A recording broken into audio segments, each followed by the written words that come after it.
What's going on, everyone? Welcome back to the channel. It is early morning here in North Carolina and it's cold, and a lot of guys have been asking lately about E85 in cold weather, methanol in cold weather. So I'm going to go do a cold start on the Tahoe real quick, which I run exclusively on ethanol fuel, and then we'll talk a little bit about how the fuel changes in the winter and how drivability changes and fuel mileage changes as well.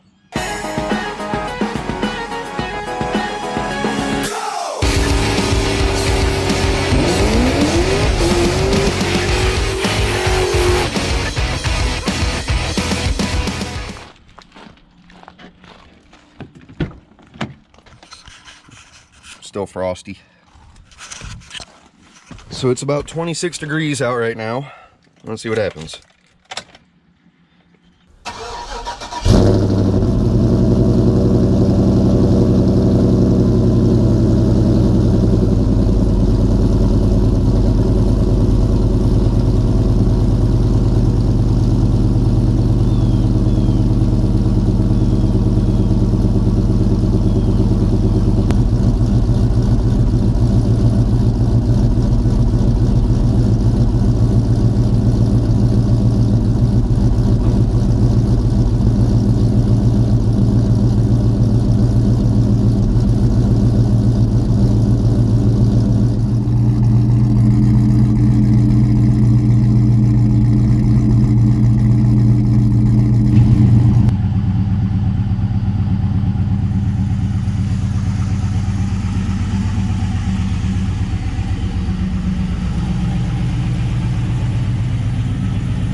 Alright, so now that we got a little bit of heat in the truck, we're going to drive up to RPM Motorsports, and I'm going to grab one of our tuning laptops and hook it up to the truck and see how much ethanol is actually in the fuel.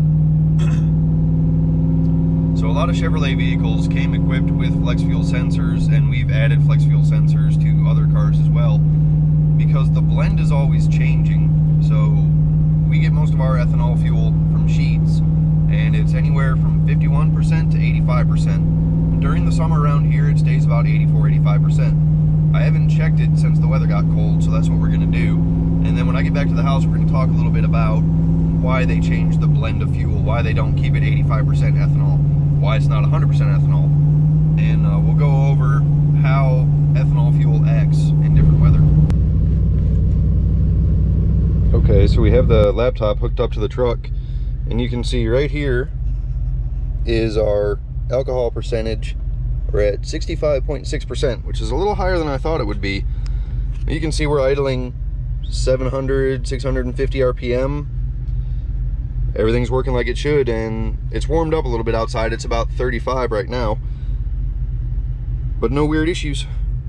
All right, so we're back in my shop, and I will now go over the technical stuff with the E85. So here it is in the simplest way that I know how to explain it.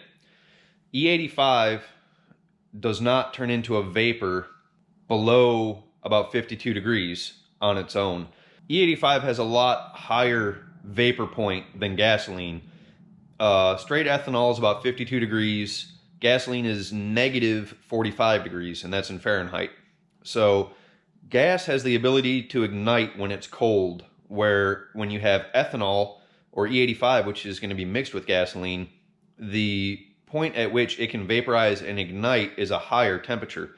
So if your fuel is cold, you're outside, it's 30 degrees, ethanol doesn't have the ability to ignite without a lot of pressure and a lot of heat. So that's why you have hard starting issues in the cold weather.